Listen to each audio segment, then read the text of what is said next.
Two-part B. Rejoice in God's blessing. Zephaniah 3:14 through 20. O sing, daughter of Zion. Shout, O Israel. Be glad and rejoice with all heart, O daughter of Jerusalem. The Lord hath taken away thy judgments.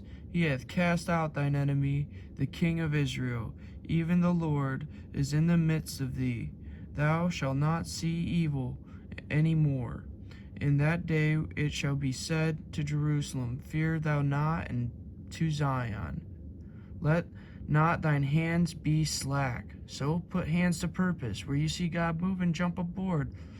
The Lord thy God in the midst of all thee that is mighty, he will save, he will rejoice over thee with joy, he will rest in his love, he will joy over thee with singing.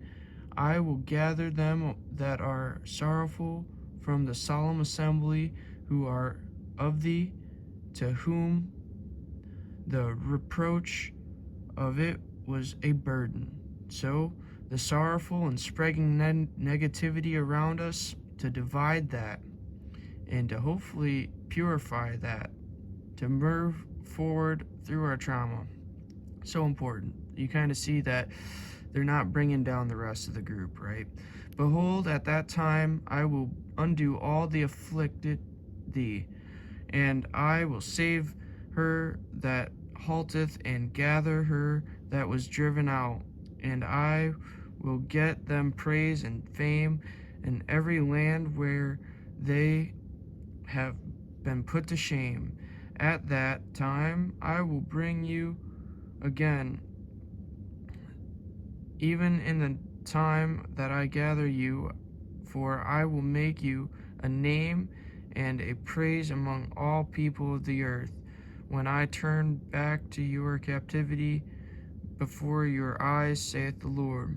He gives us new names in him, folks. It's not what was old, but what is made new.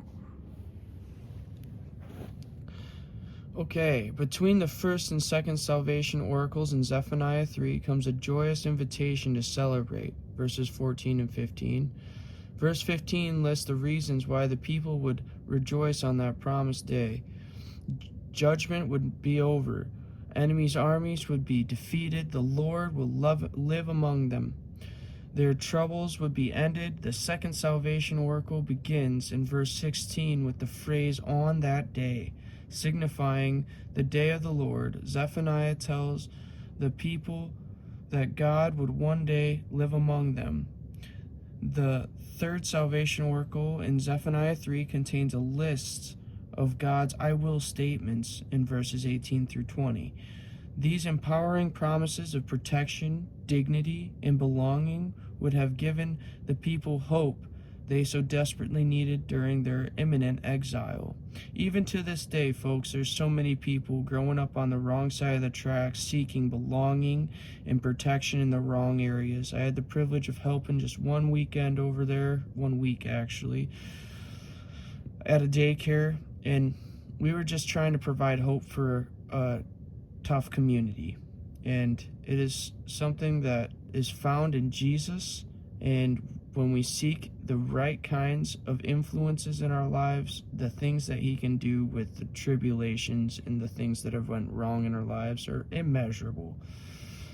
Yes, they were suffering their consequences of their sins, but God would welcome them home in the end. Which of God's promises help you make it through tough times? Psalms 18:2. I'm going to go ahead and turn to that now.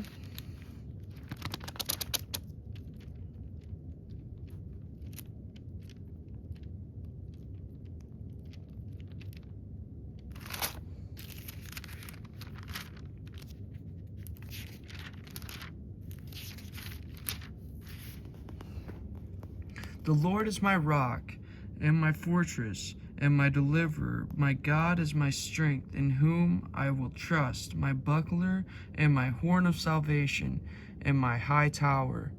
And so there's also going to be another one that goes to Proverbs 18:10, talking about how he is our high tower too, and so I would love to read that one for you.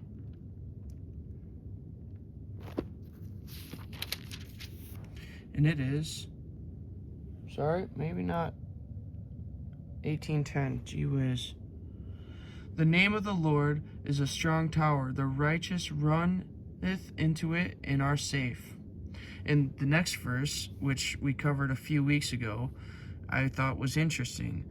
The rich man's wealth is his strong city, and as an high wall in his own conceit.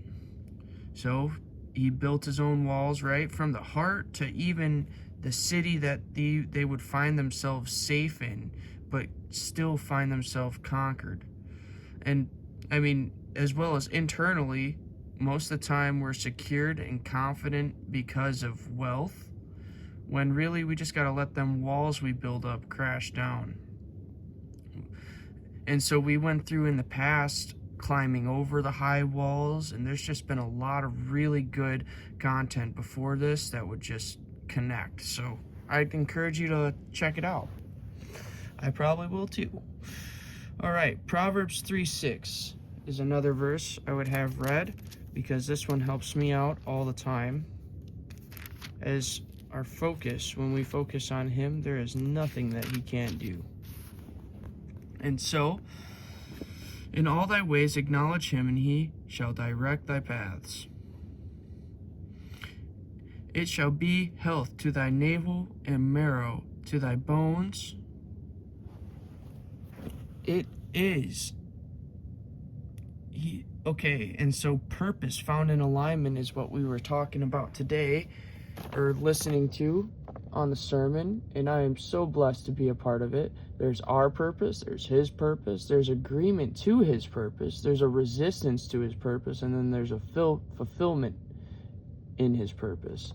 And let me tell you, folks, the vision that God has way outweighs ours.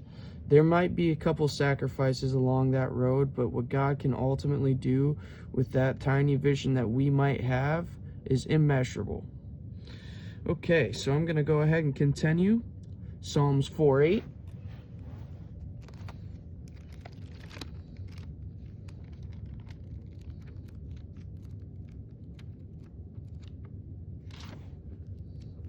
Keep opening to that page. Maybe there's something on that page I need to read. Okay. So, we're going to read 4:8 here. I will both lay me down in peace and sleep, for thou, Lord, only makest me dwell in safety. Just remember that we can always lean on him. He's a big God. He's got big shoulders. Okay, Deuteronomy 31:6.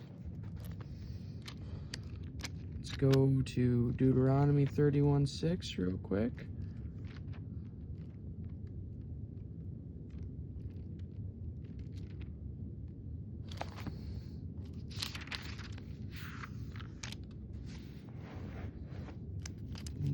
Back.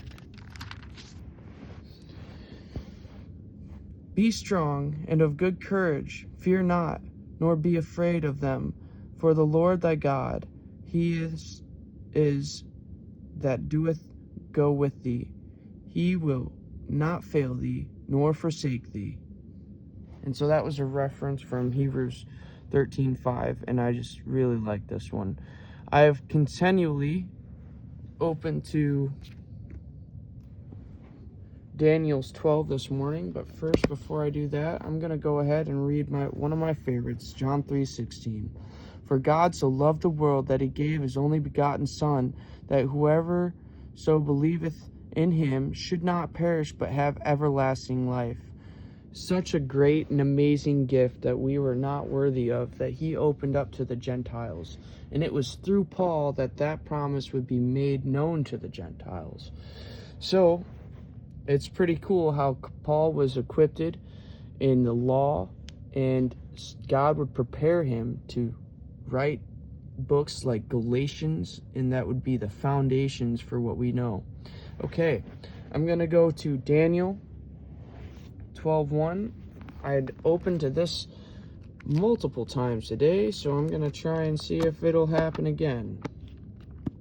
Daniel 12:1.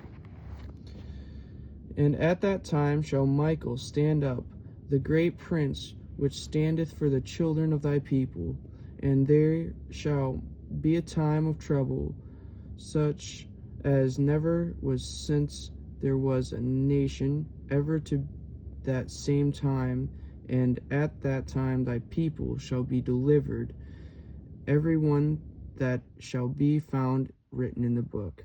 And so I looked up that third reference for us, and it is in Exodus 32:32.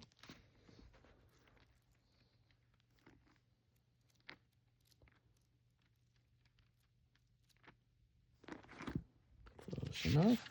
Let's go back a couple pages. 32:32. Yet now, if thou wilt forgive their sin, and if not, blot me, I pray thee, out of thy book which that thou hast written. So, there's a couple books I think of, and one of them is the Book of Life. And it is a privilege and an honor to be in that book, as life is a gift in itself. But salvation is added.